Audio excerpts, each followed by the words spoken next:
तो आइए चर्चा करते हैं हवन विधान पर और पूरी प्रक्रियाओं पर कि अगर आप कोई भी सिद्धि करते हैं, कोई भी साधना करते हैं, जैसे मान लो आपने शमशान काली मां की साधना की, आपको विधान तो मिल गया, इतना इतना मंत्र जाप करना है, 4.5 लाख मंत्र जाप करना है, इतने प्रतिशत हवन करना है, ये सब हो गया। लेकिन जो मूल हवन विधान में जो त्रुटियां रह जाती हैं, तो केवल मंत्र आपके ऊपर कृपा बनाए रखेगा, माता काली की कृपा बनी रहेगी, लेकिन जो कार्य आप लेना चाहते हैं उस मंत्र से, वो कार्य आप नहीं ले पाते। तो किस प्रकार करना है हवन, आइए इस पर चर्चा करते हैं। जय श्री महाकाल आदेश। तो आज की चर्चा का जो विषय है वो बहुत ही अलग है। अलग इस प्रकार है कि जैसे कोई भी साधक कोई भी साधना करता है और साधना करते हुए एक विशेष प्रक्रिया की या विशेष वांछित की प्राप्ति हेतु वो साधना करता है कि उसे ये सिद्धि प्राप्त हो और वो सिद्धि इस प्रकार से कार्य करे। लेकिन जब वो साधना कर चुका होता है, जब वो सिद्धि कर चुका होता है, तो उसके अपेक्षाकृत परिणाम उसे प्राप्त नहीं होते हैं। उसके क्या कारण है और कैसे वो साधना करे? तो साधना करने की एक अलग प्रक्रिया होती है और सबसे बड़ी बात होती है विधान। आपके पास भले मंत्र हो, आपके पास भले प्रक्रिया हो, लेकिन अगर सही तरीके का जो सिद्धि का विधान है, अगर आपके पास वो विधान नहीं है, तो आप केवल उस शक्ति की कृपा प्राप्त कर पाएंगे जिस शक्ति की आपने साधना की है या जिस मंत्र की आपने सिद्धि की है। तो आज का जो विषय है वो पूरा विषय किस प्रकार कौन सी साधना करनी चाहिए, उसमें हवन के क्या विधान होंगे, किस प्रकार से हवन करना होगा और हवन में प्रयुक्त होने वाली वस्तुएं क्या होंगी, इस पर चर्चा होगी। और निश्चित रूप से आप ये पक्का मान लीजिए कि अगर आपने सही विधान से, सही प्रक्रिया से कोई भी सिद्धि की है, तो जो आप परिणामों की अपेक्षा लगा रहे हैं, जो आपकी अपेक्षाएं हैं, वो निश्चित रूप से पूर्ण होंगे। कहाँ गलती होती है, कहाँ दिक्कत होती है, ये इसी वीडियो में पूर्ण रूप से चर्चा होगी और कोई भी चीज शेष नहीं रहेगी, जितना कि मुझे खुद पता है। बात यह है कि कई लोग अलग अलग तरीके की बातें करते हैं। वो थोड़ा इधर से ज्ञान लिया, थोड़ा उधर से ज्ञान लिया, इस प्रकार से वो उनका एक सम्मिश्रण बना देते हैं। लेकिन जो मैं आपको बता रहा हूं वो इस प्रकार बता रहा हूं कि वो मैं खुद अप्लाई कर चुका हूं, मैंने उसी तरीके से किया, क्योंकि पहले मैंने अलग अलग तरीके से हवन किए, जो विधान होता था उस अनुरूप किए।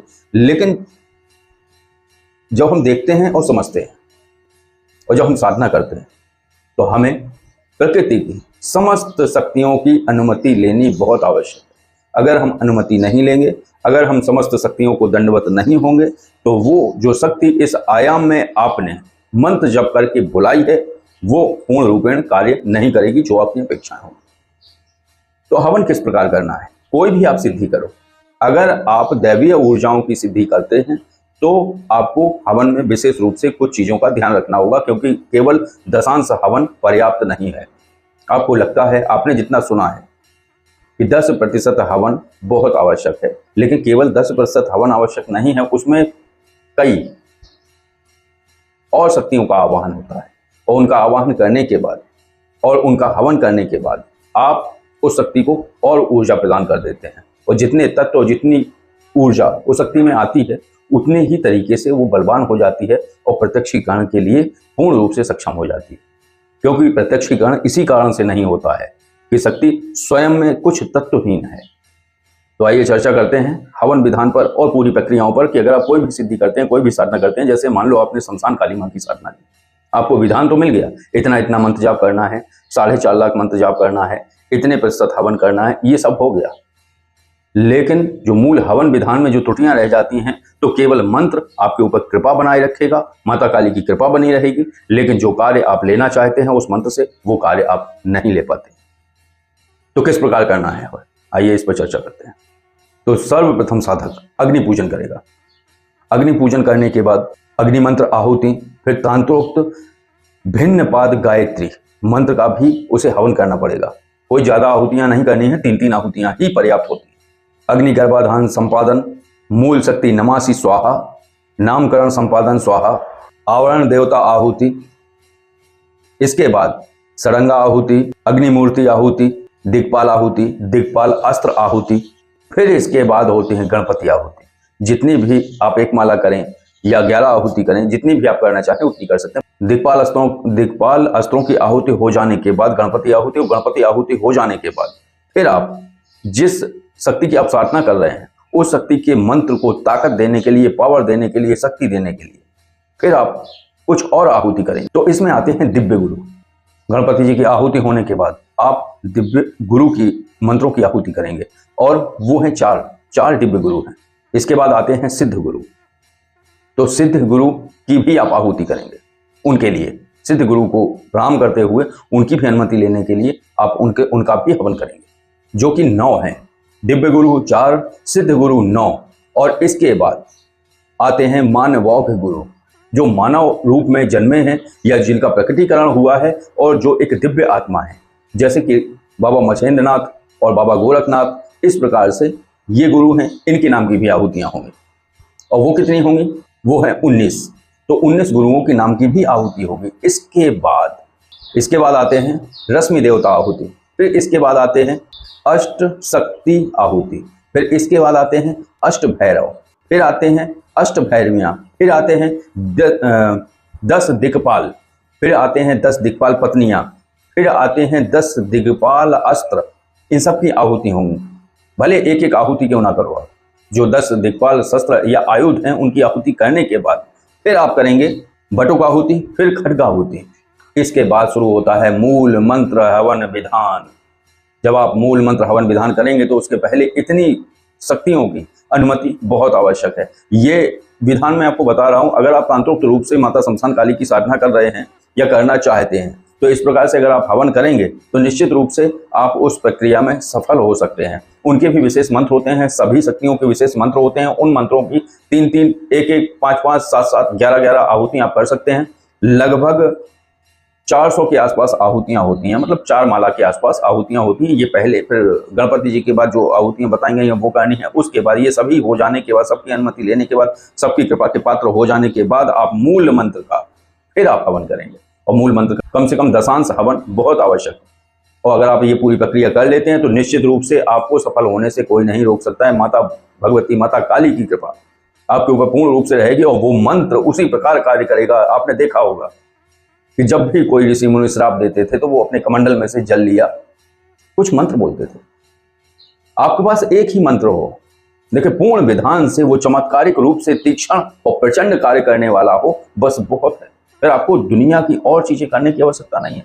तो जो भी सिद्धि करो, जो भी साधना करो, जो भी प्रक्रिया करो, उसको इतना पका लो, इतना पावरफुल कर लो कि उसके बाद आपको किसी भी और साधना की आवश्यकता ना पड़े। लेकिन दिक्कत यहाँ आती है कि जब भी हम कोई साधना करते हैं या कोई भी साधक साधना करता है, वो जल्दबाजी में करता है। पूरा विधान प्राप्त किए बिना ही वो साधना को आरंभ कर देता है। उसे लगता है कि वो मंत्र प्राप्त कर चुका है, अब उसे कोई दिक्कत नहीं, अब वो कर सकता है। नहीं कर पाओगे। मंत्र प्राप्ति कोई विषय नहीं है। मंत्र के साथ आपके पास विधान होना भी बहुत आवश्यक है। अगर आपके पास विधान नहीं है तो आप कोई भी प्रक्रिया नहीं कर पाएंगे। आप कर लेंगे लेकिन उससे होगा क्या कि आपको शक्ति की कृपा मिल जाएगी, और शक्ति की कृपा आप साधारण रूप से भी मंत्र जाप करते रहेंगे तो प्राप्त हो जाएगी। तो बस ये है कि कृपा का थोड़ा सा स्तर और ऊपर हो जाएगा। जैसे आप साधना के रूप में अगर मंत्र जप करते हैं लेकिन अगर विधान नहीं है, इस प्रकार से अगर आप, बात यह है कि तंत्र में सबको आगे बढ़ना है, चमत्कारी होना है, लेकिन विधान फॉलो नहीं करते हैं, और या करते भी हैं तो उन्हें पूर्ण विधान की जानकारी नहीं है। इसलिए सबसे उत्तम होता है एक जानकार गुरु से मिले, एक अच्छे मार्गदर्शक से मिले, और मिलने के बाद उसके सानिध्य में ही आप वो साधना करें, और साधना करने के बाद परिणाम आपके सामने होंगे। ऐसे जिनकी आप अपेक्षा भी नहीं लगाए होंगे। अभी तो हालत ये है कि जो आप अपेक्षा लगाते हैं उसका भी 10 से 15% ही लाभ होता है। आप कितनी ही साधनाएं कर लो, लेकिन अगर विधान सही नहीं है, प्रक्रियाएं सही नहीं है, कराने वाले एक और होता है, मार्गदर्शक केवल कराने वाला नहीं है, वो आपकी साधना में अपनी समस्त शक्तियों को प्रार्थना करता है कि आपकी साधना सफल हो। इस कारण से वो सिद्धि प्राप्त हो जाती है। तो मार्गदर्शक का होना बहुत आवश्यक है, और मार्गदर्शक ऐसा हो जो खुद में भी जप करता हो, मार्गदर्शक भी ऐसा हो, त्यागी हो, ज्ञानी हो, जप करता हो, ऐसा मार्गदर्शक हो, क्योंकि वो अपनी ऊर्जा भी आपकी साधना में अपनी ऊर्जा लगाता है, वो अपनी समस्त शक्तियों से प्रार्थना करता है। तो बस यही थी आज की चर्चा कि आप जो भी साधना करें सही विधान से करें, सही प्रक्रिया से करें। अभी तो ये एक तरीके से छोटा वीडियो है, इसका हवन विधान का मैं आगे आपको विधि और विधान पूर्ण तरीके से बता दूंगा। तांत्रिक हवन विधान है। देखो, सबसे बड़ी बात है क्रिटिसाइज, चाहे जो कर सकता है, कोई भी इस पे प्रश्न उठा सकता है, ऐसा नहीं है ऐसा है। एक कोई महिला है, मैंने एक बार एक बात बताई थी कि कभी भी किसी से अनुष्ठान न कराइए, क्योंकि भोजन अगर आप करेंगे तो पेट आपका भरेगा, ना कि दूसरे का। दूसरी बात, जो पंडित प्रोफेशनल रूप से अनुष्ठान करते हैं वो एक चीज बोलते हैं जो कि मैंने सरल भाषा में बता दी थी कि जब भी जजमान के यहाँ वो जाते हैं तो जजमान कहता है 1.25 लाख का मंत्र जब करना है, और वो जब खुद के लिए संकल्प बोलते हैं कि हम इतना इतना करेंगे तो वो बोल देते हैं क्षमता अनुसार। तो उन्होंने उसमें कमेंट में ये बोला, चलो भाटो यहाँ से, तुम क्या जानो जजमान के यहाँ। मुझे लगता है कि कोई भी हो उन्हें तकलीफ हुई है, और तकलीफ जब भी होती है जब आपकी चोरी पकड़ी जाए, यानी पक्के में वो जानते हैं इस बात को कि मैं सही कह रहा हूँ, और जब कोई सही कहता है तभी मिर्च लगती है। तो कहने का मतलब यह है कि वैदिक या कोई भी प्रक्रिया थोड़ा बहुत जानने वाले, देखो वैदिक में क्या है, बड़ा विस्तार है। वेदी के कोण है, माप है, अंगुल से, इंच से, सारी चीजें हैं। फिर वेदी का निर्माण होता, वो नहीं है। ये मूल है। जब आप माता शमशान काली की साधना करेंगे तो उसमें किस प्रकार से हवन करने हैं। जब आप माता बगलामुखी की, कई लोग हैं माता बगलामुखी का अनुष्ठान करते हैं शत्रु के लिए या किसी भी कार्य के लिए, लेकिन उसके परिणाम 50% आते हैं, 40% आते हैं। उसका कारण है ये सही तरीके से प्रक्रिया का ना होना। पहले मैं समझता था कि जो दैवीय शक्तियां हैं वो सुनती नहीं है, वो सुनती हैं, लेकिन हम सुना नहीं पाते हैं। दिक्कत यहाँ है, बिल्कुल सुनती हैं, क्योंकि मैंने ही एक बार कहा था कि जो इत्र योनि की शक्तियां हैं वो तत्काल सुन लेती हैं, लेकिन जो दैवीय शक्तियां हैं वो थोड़ा देर में सुनती हैं, ज़्यादा जप लेती हैं, ज़्यादा उन्हें जो है मंत्र संख्या ज़्यादा जप करनी होती है, ज़्यादा मेहनत होती है। तो उसका मूल कारण ये है कि वो भी सुन लेती हैं और ये भी, शक्तियां सभी सुनती हैं, लेकिन मूल ये है कि हम सुना पाएं, यानी हम सही विधान से वो प्रक्रिया कर पाएं।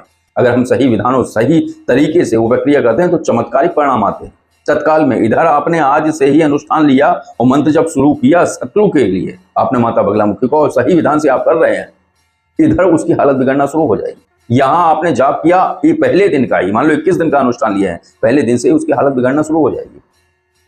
अनुष्ठान खत्म होते होते तक वो मृत्यु तुल्य कष्ट में चला जाएगा।